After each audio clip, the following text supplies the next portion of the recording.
Hello everybody and welcome back to Blurrscraft. I got another finished build here. It's a bridge support. I built the initial piece of the bridge in my last video, which you can check out on my channel. You can check. I did a playlist, so you can see all of the builds for this particular board that I'm building in one playlist. Yeah, I'm learning how to do YouTube. I'm learning. So yeah. Anyways, I built this thing. It turned out really cool. It's a couple row houses or small residential houses. Yeah, so we'll get into how I built this hot pink madness, and then I'll give you some detail shots or close-ups. I started this build by setting out the MDF bases for the next 3 builds. I did this to save time and to keep them relatively aligned, keep my measurements all good. I then began cutting pieces of XPS foam into the shape of a support pillar. I was going to do arches off the main, but I had these little angle pieces already cut and they fit really well, so I used those. I cut 3 pieces of XPS for the top of the road. I did some basic carving on the pillar before carving cobblestones on the topmost layer of the road and supporting stones on the bottom layer, adding texture and damage as I went.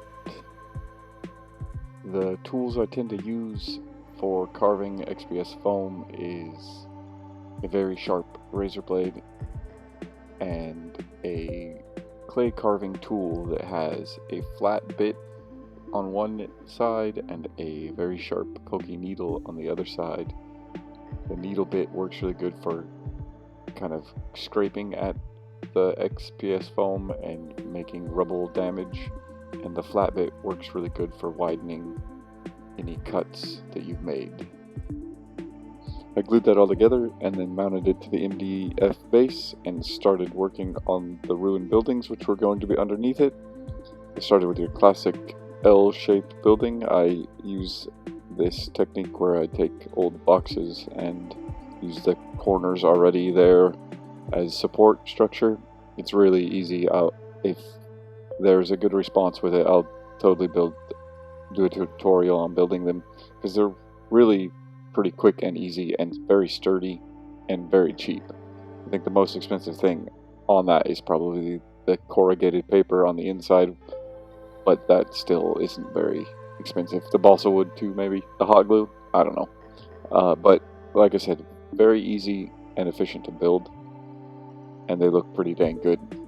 So I did one that was just an L shape. It's going to be the corner of the board. This other is going to be split in half between this and the next piece. I do them both very similar. I usually try to put some sort of texture on the inside so I don't have to try to go back and stucco on the inside because that's a pain in the butt. You can see with this one that I started building the internal supporting structure and then did realize that I hadn't put any sort of texture on the inside, so I tore it apart and started over.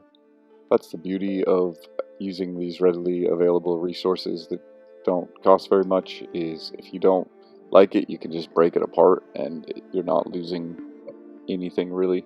Just get another cardboard box and try again if you really didn't like it. Did all the carpentry on this with popsicle sticks and balsa wood. Did the framing around the windows, did the floors, the door frames, all that good stuff. I did this for both of them, adding some brickwork to the bigger of the two buildings to just give it a little more detail and kind of tie it in with the windows on some of my other buildings for this table. I then hopped in with the stucco. I used this same tool I was carving the XPS foam with, and I put the stucco on really rough this time because I wanted it to look a little less refined. I carved the walls for the top of the bridge out of a single piece of XPS foam and then added bricks, individual bricks, just to give it a little bit more detail. I poured a little bit of plaster around the base of the pillar just to make it a different height from the road, and then I did the road out of the air dry clay flagstone technique. So we can look at my favorite details about this build. I think overall my favorite piece is the center column is just slightly off at an angle, and it's just off enough to make it look not right, and I like that. I don't know, it adds very much to the aesthetic. I like this Baroque, I'll give you a zoom in, plaster cast. It's from a fondant mold. That one. Cast in plaster, like I said, that super readily available. Plaster is super readily available, and it's rather cheap, so it is a great resource. I will be doing much more of that with all of the pieces, and the broken detail bits, even when they break, I can toss them as scatter terrain and stuff, which I really like. Just want to take a moment to say thank you to all my subscribers, anyone who's liked, watched my videos, commented, reached out, talked to me, Instagram, whatever you got. Thank you so much. Quick shout out to the Hive Scum podcast. You should check those guys out. I'm Blurs, and I will catch you guys on the next build.